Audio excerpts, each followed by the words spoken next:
Assalamualaikum warahmatullahi wabarakatuh. Waalaikumsalam warahmatullahi wabarakatuh. Alhamdulillah wassalatu wassalamu ala rasulillah wa ba'du. Alhamdulillah, pada kesempatan kali ini kita insyaallah ta'ala akan membahas tentang keterangan dalam kalimat yang wajib mansub, ya. Pada pelajaran yang terdahulu kita telah belajar bahwasanya ada keterangan yang wajib majrur, ya, ada dua, ya. Waktu itu mudhof ilaih dan jar majrur. Kemudian setelah itu kita belajar tentang kelompok kata yang tidak mutlak i'rabnya. Ia bisa marfu, mansub, majrur sesuai dengan kata yang diikuti, yang disebut dengan kelompok tawabi. Ada berapa tawabi? Ada 4. Yang pertama na'at man'ut, yaitu sifat, ya. Kemudian ada atof, kata hubung, ya. Kemudian taukid, penguat dengan 4 kata khusus, ya. Apa aja? An-nafsu, al-ainu, kullu, dan ajma'u, ya, kullu dan ajma'u. Dan terakhir yang keempat badal. Insyaallah mulai hari ini kita akan belajar tentang keterangan dalam kalimat yang wajib mansub. Nanti ada banyak, ya, keterangan dalam kalimat yang wajib mansub. Hari ini kita akan belajar yang pertama masdar atau disebut juga dengan maf'ul mutlak, ya. Nanti kita akan belajar juga ada dzaraf zaman, keterangan waktu, ada dzaraf makan, keterangan tempat, ada hal, keterangan kondisi, ada tamyiz, keterangan zat, ada maf'ul min ajli, keterangan tujuan, ada maf'ul ma'ah, keterangan penyertaan, ya. Hari ini kita bahas dulu. Sekarang kita bahas masdar atau maf'ul mutlak. Ketika kita membahas ilmu sharaf, apa yang dimaksud dengan masdar? Kata dasar. Tasrif ketiga, ya, dalam tasrif lugawi, afwan istilahi. Nasara yang suruh nasron, ya. Tetapi masdar yang dibahas di sini berbeda dengan isim masdar. Dan memang kalau kita bahas nahwu dan sharaf, ada istilah yang mirip tapi maksudnya beda. Contoh, ya, di di sharaf kita belajar isim masdar, di nahwu kita belajar masdar. Di sharaf kita mengenal isim fa'il, di nahwu kita mengenal istilah fa'il. Di sharaf isim maf'ul kita belajar, di nahwu maf'ul. Jadi yang tanpa isim itu nahwu. Kalau dengan isim itu pembahasan sharaf. Dan jangan tak kecoh, artinya banyak yang akhirnya bingung. Dipikirnya kalau fa'il itu harus isim fa'il, ya. Jadi fa'il itu nggak mesti isim fa'il. Isim maf'ul pun bisa menjadi fa'il. Misalkan apa? Ja'a al-madrubu. Bisa kan? Apa artinya? Orang yang memukul. Yang dipukul telah datang, ya. Ja'a al-madrubu, yang dipukul telah datang. Jadi ini isim maf'ul tapi jadi fa'il, ya, jadi pelaku di jumlah fi'liyah ini, ya. Jadi bedakan antara istilah yang dibahas dalam ilmu sharaf dengan istilah yang dibahas pada ilmu nahwu. Begitu pun ketika kita membahas masdar ini, maka ini sedikit berbeda dengan masdar yang dibahas di ilmu sharaf. Tapi memang kalau kita lihat nanti isinya kurang lebih akan menyinggung juga ilmu sharafnya. Jadi definisi masdar dalam ilmu nahwu adalah penekanan kata atau penjelasan suatu kata dengan menggunakan masdarnya. Jadi kita ingin menekankan suatu kalimat atau ingin menjelaskan suatu kalimat dengan menggunakan masdarnya, ya. Nah, dalam istilah masdar ini atau disebut juga dengan maf'ul mutlak, ada masdar lafzi, ada masdar maknawi. Masdar lafzi, ya, lafzi dan masdar maknawi. Masdar lafzi adalah yang masdarnya secara lafaz sama. Contohnya darabtu dorban. Darabtu dorban. Dorban itu apa? Isim masdar dari doroban. Dia sama, kan? Isim masdar dari doroban. Kemudian nasartu nasran. Nasran itu masdar dari nasar. Tapi ada masdar yang maknawi. Lafaznya beda tapi maknanya sama. dan ini juga boleh digunakan untuk masdar atau maf'ul mutlaq. Contohnya ini, kumtu wukufan. Qama artinya apa? Berdiri. Waqafa Wukuf. berdiri juga. Jadi dia maknanya sama, tapi katanya beda ya. Yang satu qama, yang satu waqafa. Jalas tuh qu'udan. Qu'udan masdar dari qa'ada. Ada. Qa'ada dan jalasa artinya sama-sama duduk. Ya. Jadi masdar ada yang lafzi, ada yang maknawi. Jadi boleh masdar dengan lafaz yang sama, ya, nasara nasron, dorba dorban, ya, zakara zikron.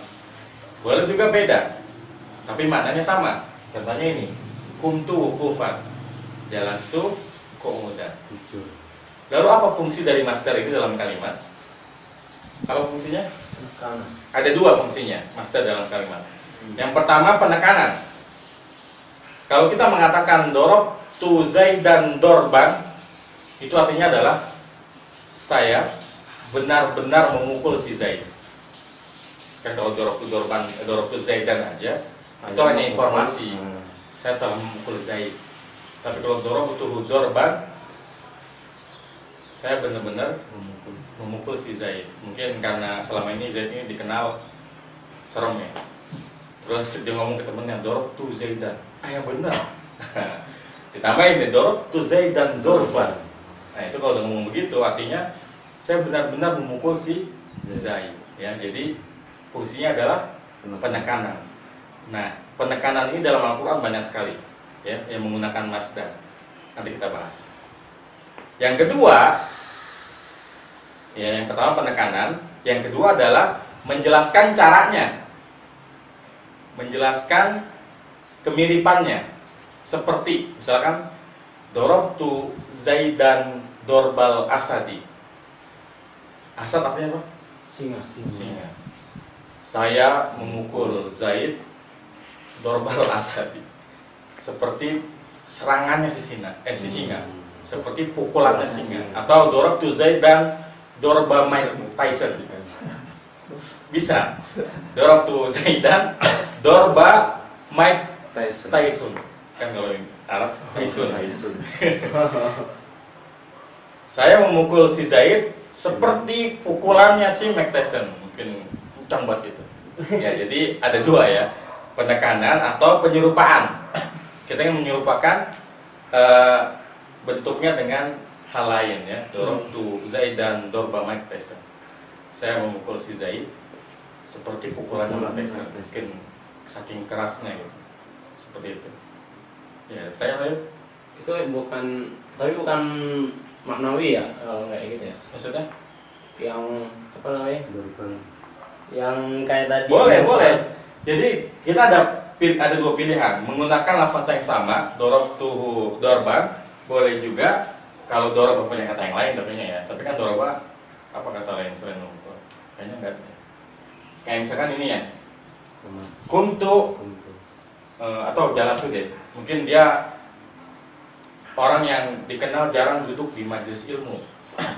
Terus dia bilang, jalastu fi majlisi Asy-Syaikh Abdurrahim. Saya telah duduk di majelisnya Syekh Abdurrahim. Orang nggak percaya. Nah, dia bisa bilang, jalastu fi majlisi Asy-Syaikh Abdurrahim julusan atau qu'udan. Nah, itu artinya adalah saya benar-benar telah duduk di majelisnya Syekh Abdurrahim. Ya, jadi boleh ada dua pilihan. Kalau memang kata tersebut memiliki kembaran, memiliki kata lain yang maknanya sama, boleh. Tapi memang yang lebih bagus dari jenisnya sendiri ya. Kalau nasoro nasron, dorba ya dorban. Itu kan penyerupaan ya, Pak. Penyerupaan. Enggak ditambahin huruf atau seperti. Enggak, ini maknanya udah mengandung penyerupaan. Dan memang kalau kita i'rab mudhaf ilaih jadinya. Ya. Jadi dorob tu Zaidan dorba Mike Tyson ya. Mike Tyson ini berarti mudhaf ilaih dari dorba. Pukulannya si Mike Tyson. Pukulannya si Mike Tyson. Li takdirnya betul. Hasan. Ada pertanyaan? Fahim tuh Fahman. Hasan. Fahim tu fahman. Saya benar-benar telah paham. Nah, langsung praktek ya. Baik, sekarang kita bahas contoh-contoh dalam Al-Quran ya. Ini banyak sekali contohnya masdar ini di Quran. Halaman berapa? 142. 142 ya. Ya, di Quran banyak sekali contohnya yang penekanan ya. Wa may yattakhidz syaitana waliyyan min dunillah faqad khasira khusranan mubina. An-Nisa 119 ya. Maka sungguh khasira, dia telah rugi, khusranan mubina, kerugian yang nyata. Jadi dia benar-benar telah rugi dengan kerugian yang nyata ya. Dan ini banyak sekali, dan contoh yang penyerupaan ya, itu ada di surat Al-Ahzab ayat 33 yang penyerupaan. Wa qarna fi buyutikunna wala tabarrajna tabarrujal jahiliyatil ula ya. Al-Ahzab ayat 33. Wa qarna fi buyutikunna, dan menetaplah di rumah-rumah kalian. Wala tabarrajna tabarrujal jahiliyatil ula, dan janganlah engkau berhias dan janganlah kalian berdandan ya. Kalau Betawi sih berdandan. Kalau bahasa Indonesia apa ya? Berhias ya. Solek. Nah, benar. Dan janganlah kalian bersolek tabarrujal jahiliyatil ula, seperti bersoleknya orang-orang jahiliyah yang terdahulu. Nah, ini yang termasuk masdarnya penyerupaan ya. Janganlah kalian bersolek seperti bersoleknya orang-orang jahiliyah yang pertama-tama. Seperti itu. Ya, di ayat yang sama, di akhirnya ya, di akhir ayatnya surat Al-Ahzab ayat 33 juga ada masdar juga tuh ya.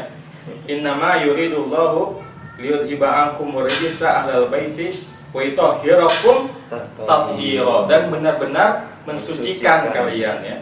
Yutahhirakum tathira.